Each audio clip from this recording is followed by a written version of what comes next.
We are here today, placing our bodies, our hearts, souls, and minds at the edge of possible futures. We are the line that is the horizon. We are a forest of trees reaching our roots into the dark nutrients of the soil and our branches into the sunlight and wind. We hold the sky and we are held by the earth. Anyone alive now is here for this era of movement. So much of life is in the balance. What would they say, our ancestors, who shaped stones, cured animal skins, and stayed close to the fires where stories were sometimes told in long silences?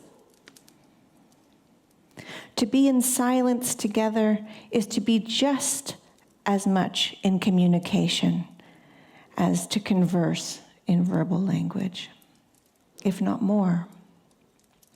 Silence is a full spectrum of expressions, at times panicked or angry. It is aloneness, it is profound, it is boring, it is loving, it is deep connectedness, and not alone.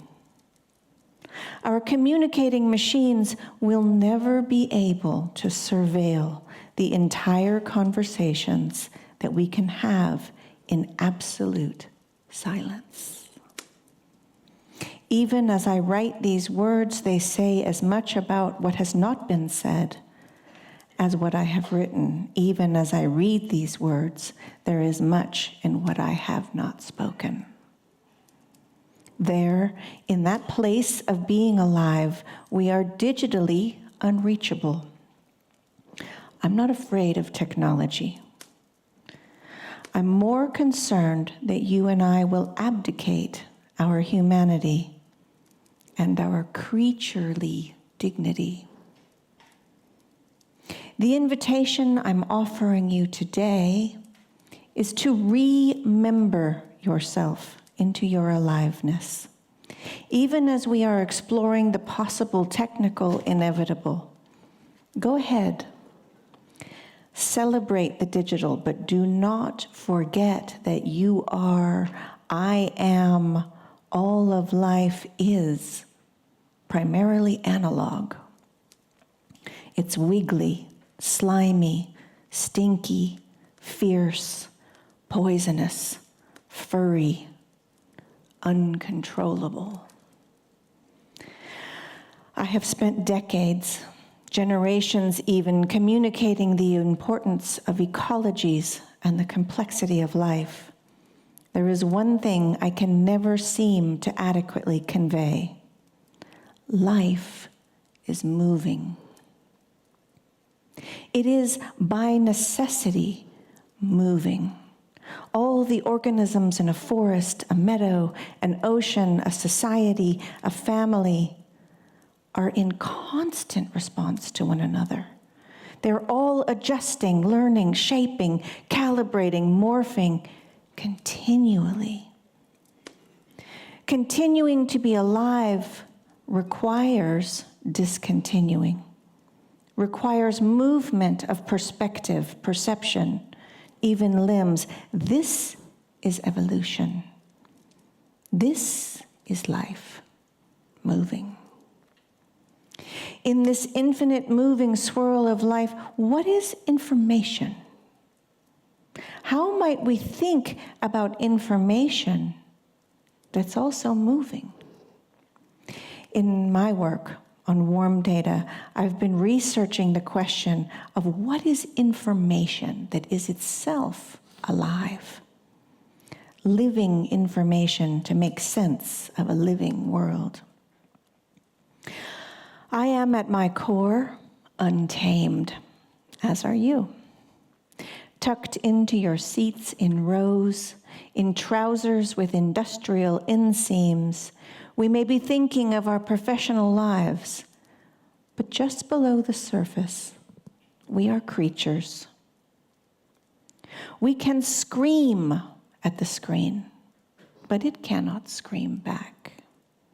And unlike anything mechanistic, I can hold back the voice of my outcry, internalizing the agony.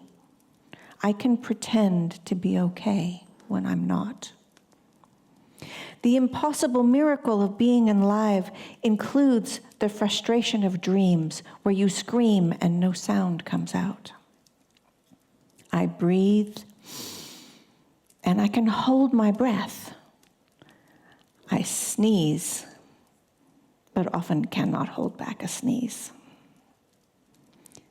Sitting in the dark, shapeless shapes leap into an unseen vision, and remembering the light, impressions form. I can run in the sun while planning an evening under the stars. I have a hard time remembering what summer feels like in winter, and I cannot remember the wrap of winter on my soul. In the long and crucial list of things that are characteristic of being alive is longing.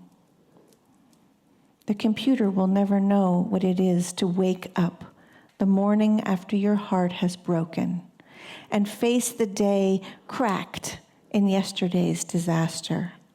We have to feed the children and keep moving. The obligation to the past and the future rests with those whose pulse keeps time.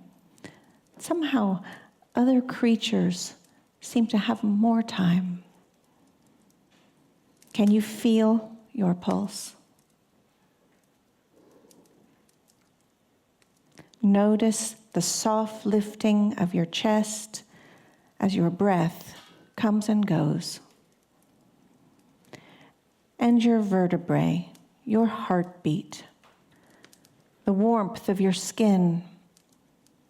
These are the gifts given by breakfast and sleep and your parents' bodies meeting. Biology, culture, family. The remarkable fact of all of us being here today with our memories, our ancestors, our worries, and our mobile phones is staggering in its complexity of stories. I can feel humiliation and can also be swept away in false promises of adoration. Because I am a beast, I am a mess. Because I am a mess, I am alive. Aliveness is messy. When Philip K. Dick asked if androids would ever dream of electric sheep, he might also have asked if they would ever know the feeling of a chilly bare foot stepping on a sharp rock. Take note that you can simultaneously taste sweet fruit while experiencing bitter loss. The salt of your tears is the same salt that your pre-sapiens ancestors lived in. You are amoeba.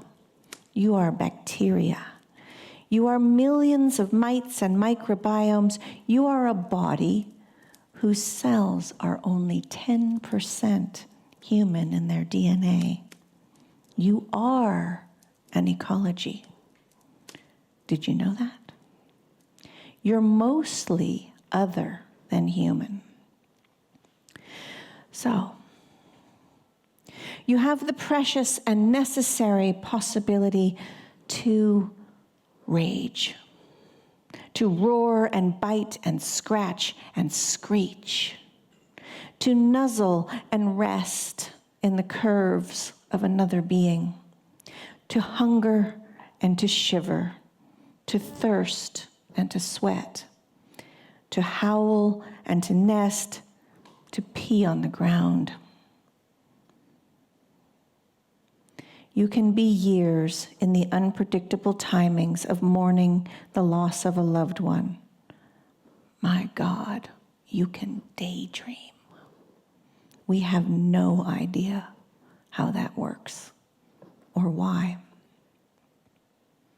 The habit of procrastinating is often brushed over as something to overcome, but any artist will tell you, do not make the art until it's ready.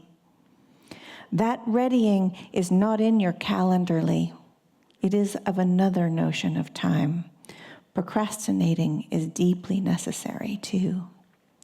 Writing sci-fi is an art form that's made in the details, a bodily imagining of the tiny things that redirect daily life, our transportation, our clothes, foods, beds. What is life like on a spaceship, on another planet, on this planet, in an era 100 years from now? What will our hands hold?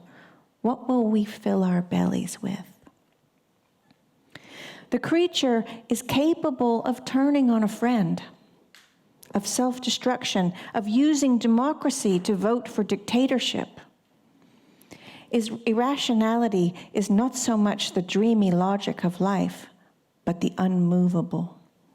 Surely in a world of living movement, the only thing really bizarre is to expect a linear goal to actually happen without destroying all the emergence in its path.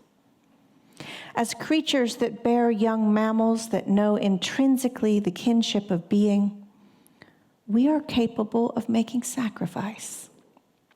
I will give to my children. I will care for my aging mother. I will toil and grunt and bend my back under the weight of tending my family, my farm, my community. As a living creature, I can be lost. This is one of the only ways to ever find the way to some place I was not looking for.